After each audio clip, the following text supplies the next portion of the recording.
আমার দায়িত্বটা আমরা কিভাবে পালন করব। কাজে নাগরিক দায়িত্বটা সবার। এবং এখানে আমি মনে করি এই বিষয়টা আমাদের চোখে আঙ্গুল দিয়ে সাংবাদিক ভাইরা দেখিয়ে দিয়েছেন, ভাই বোনরা।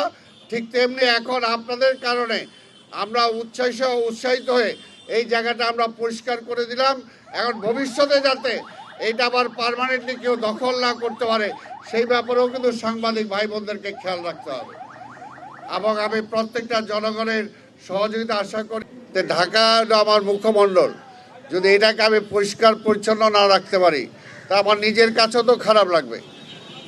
এই বিষয়টা আমি সবার সহযোগিতা চাই। কোনোভাবেই সিটি কর্পোরেশনের একার পক্ষে বা পুলিশের একার পক্ষে আজকে এই দায়িত্ব পালন করা সম্ভব না। পরিষ্কার রাখার চেষ্টা করে, সবাই সুন্দর রাখার চেষ্টা করে। বাংলাদেশের রাজধানী ঢাকা।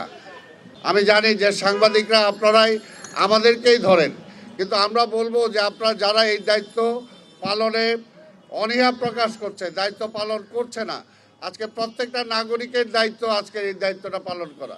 আমি সবসময় যেটা বলে আসছি, ঢাকা মহানগরীর সকল সমস্যা বা নাগরিক সুযোগ সুবিধা কখনই নিশ্চিত হবে না যতক্ষণ 50-50 দায়িত্ব আমরা পালন না করব।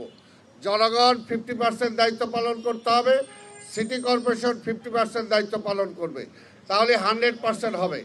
আজকে আমার যে রিক্সাওয়ালা ভাই আছে, আজকে যে আমার ফুটপাতে হকার ভাই যারা আছে, যারা বিভিন্নভাবে কোনো বেকার কাজ করে বেড়াচ্ছেন না, কাজ করছেন না বা কাজের সুযোগ নাই, তারা যদি মনে করে যে কোনো জায়গাটাই আমার সম্পদ, আমি দাঁড়িয়ে পড়লাম, এখানে একটা ব্যবসা শুরু করে দিলাম, তাহলে তো সেটা হবে না।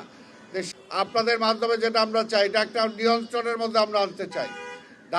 ঢাকা সিটি কর্পোরেশনে যে কোনো ব্যবসা যদি আপনি করেন, ঢাকা সিটি কর্পোরেশন অনুমতি লাগবে।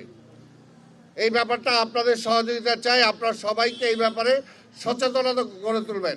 একটা ভেন্ডার যে হবে, একটা ফুটপাতে যে বসে ব্যবসা করবে, তাকেও একটা আইনের মাধ্যমে আনতে হবে, একটা শৃঙ্খলার মধ্যে আসতে হবে। এই জন্য তাদেরকে আমরা লাইসেন্স দেব। ফটো আইডি ঝুলায় রাখতে হবে তাকে, তার গলায়, যে ব্যবসা করবে এখানে। সে যে ব্যবসার মালামাল রাখবে সেখানে লাইসেন্সের নাম্বার থাকতে হবে। এছাড়া কিন্তু আমরা এটা একটা সময় নিচ্ছি, 1 মাস সময় নেব। 1 সপ্তাহের মধ্যে এগুলো জরিপ করতেছে পুলিশ, কারা ঢাকা শহরে ব্যবসা করতে পারবে, কারা করবে না, আমরা তাদেরকে চিহ্নিত করতে চাই এবং এই ব্যাপারে আমরা একটা শৃঙ্খলা আনতে চাই। এই ব্যাপারে যদি সবাই সব কিছু নিয়ে আন্দোলন করি তাহলে তো হবে না।